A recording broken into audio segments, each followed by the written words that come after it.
Well, hey, welcome back there. Rory Hatfield back with yet another informative Faculty Wiki video, this time with my colleague Heather Vickery, sorry, Freudian slip.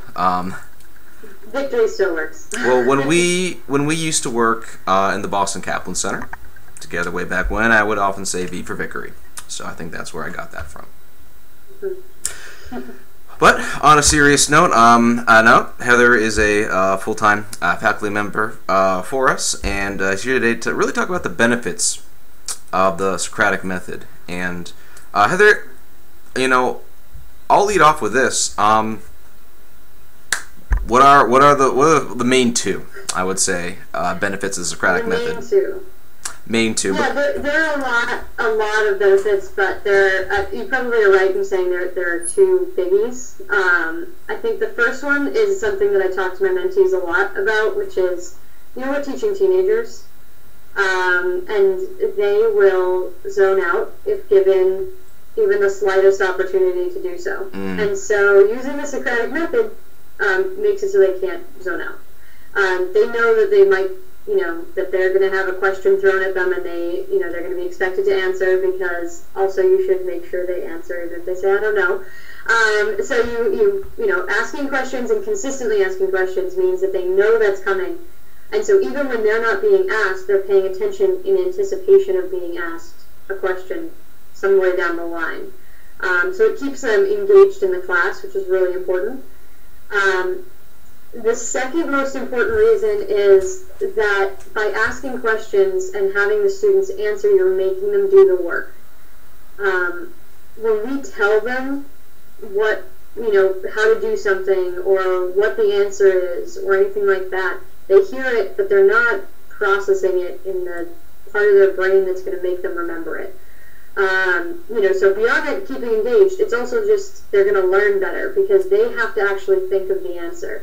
And I'm not going to be able to quote the exact study, but there is some research out there that suggests that students forgetting things and then remembering them, or having to work through them twice, actually helps them remember even better than just memorizing the first time. I actually having to kind of go through the process.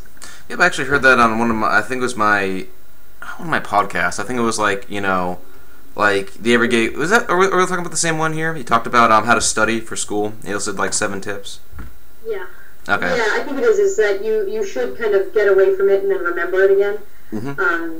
So the fact that they've taken these in school and they've forgotten them, and then we make them remember them and work through them in a way that's not just being told to them is really helpful for their study.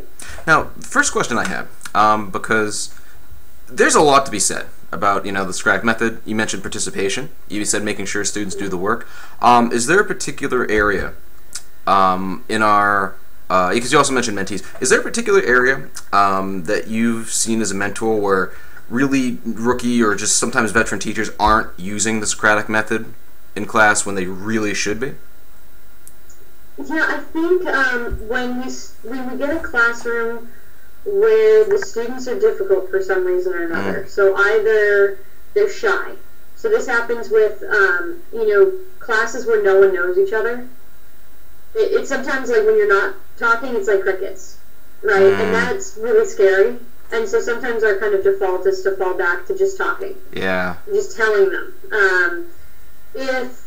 If we're getting some pushback from the students, they're not answering our questions, or we have some difficult students and we've gotten some kind of, like I said, pushback. I won't go too far more into that, and we maybe didn't know how to handle it. Sometimes we'll then again kind of default to just lecturing, which is never what we should do, as a kind of defense mechanism.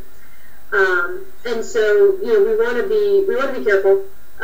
It does happen when you're newer a little bit because it's kind of like again a reaction. And if that happens, if you realize that you started to lecture, diagnose it. Try to figure out what happened. Was it because they were shy? Was it because they were talking so much? They're really rambunctious and you couldn't get them to answer the actual questions? Did you have a difficult student? And then go to your mentor immediately and say, how do I avoid this next time? It seems like the big thing here I'm getting is not so when you're talking about thinking about your student population, at least in your class, and seeing how they're interacting. It's with that idea, hey, I'm going to be a Socratic teacher. I need to figure out how I can implement this. I just want to make that explicit because we're not just talking about, hey, this Socratic Method thing, it's kind of neat, you know, coming out of Greece, you might want to check it out. No, this is the foundation of our classes, and I just want to make that very clear. That's not just the benefits, but as Heather was mentioning, how to, Yes.